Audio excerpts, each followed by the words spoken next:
ফিজারগঞ্জ fisherman অ্যাসোসিয়েশনের পরিচালনায় আমাদের ৫৭তম বর্ষ শারদ উৎসব উদযাপন। প্রত্যেক বছরের নয় এবছরও আমরা থিম প্যান্ডেল করেছি। আমাদের এবছরের থিম বিবর্তন। দেখব এবার জগৎটাকে বিবর্তনের ঘূর্ণিপাকে। আদিম যুগ থেকে মানুষ বিবর্তনের মাধ্যমে ক্রমপর্যায়ে ধাপে ধাপে আজকের প্রযুক্তির দুনিয়ায়, প্রযুক্তির দিনে যে জায়গায় এসে দাঁড়িয়েছি, এই চলার পথে মাঝখানে মানুষ প্রকৃতির উপর যে নানা রকম ব্যভিচার অত্যাচার করছে, গাছ কেটে বড় বড় বিল্ডিং বানাচ্ছে, এর ফলে প্রকৃতি তার ভারসাম্য হারিয়ে ফেলছে। বিশ্ব উষ্ণায়ন, গ্লোবাল ওয়ার্মিং আমরা দেখতে পাচ্ছি। আমাদের মণ্ডপের মাথায় দেখবেন বরফ গলছে, বরফ গলে বিশ্ব উষ্ণায়নের ফলে বরফ গলে জল বাড়ছে, সমুদ্রের তলের জল বেড়ে যাচ্ছে।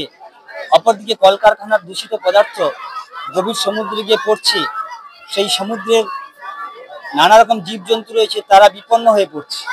আর আমাদের মৎস্যজীবী এরা সমুদ্রে মাছ ধরতে যায়, এর ফলে সামুদ্রিক জীব বিপন্ন হওয়ার ফলে মাছের সংখ্যাও কমে যাচ্ছে।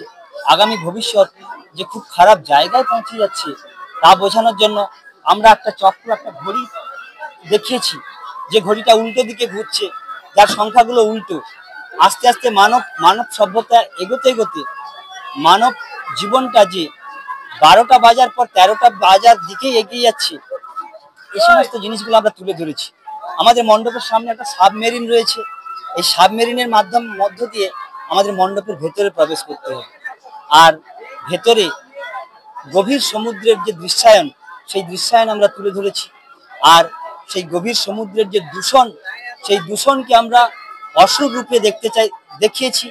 আর সেই অসুরকে নিধন করার জন্য দেবী মহামায়া ১০ হাতে নয় ৫০০ হাত নিয়ে আবির্ভূত হয়েছেন বিবর্তিত রূপ নিয়ে।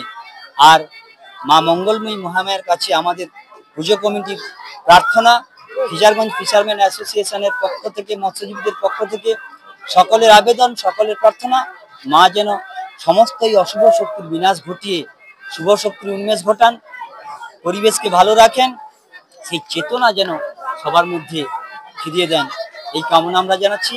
সেই সঙ্গে সব আপামর জনসাধারণ, সমস্ত দর্শনার্থীকে জানাচ্ছি, আপনারা আসুন, দর্শন করুন আমাদের এই পুজো মণ্ডপ, আমাদের এই মেলা প্রাঙ্গণ।